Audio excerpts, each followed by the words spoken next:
What if hugging and fuckboys are directly related to each other? During COVID, we all heard about how loneliness kills, and a lot about how hugging and physical touch releases endorphins and oxytocin specifically, which creates calming, lowers your blood pressure, overall makes you a healthier person. And as we're learning all this information about the importance of physical touch between humans, two social phenomena are occurring that directly affect it.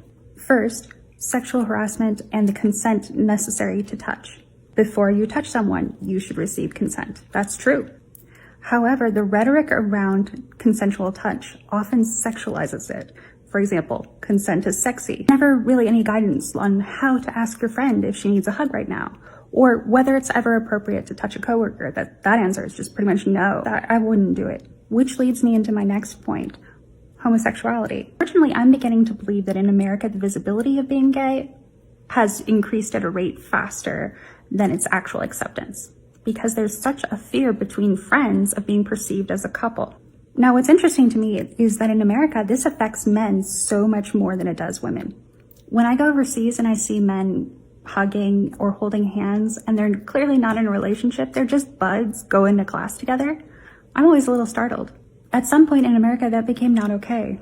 So if we need touch, and we don't live with our family, and we can't touch coworkers, and we can't touch friends, who can we touch? The only person left over is a sexual partner, which leads me to the startling question: what percentage of fuckboys are actually just touch-starved men seeking a hug in the only way that they believe is socially acceptable?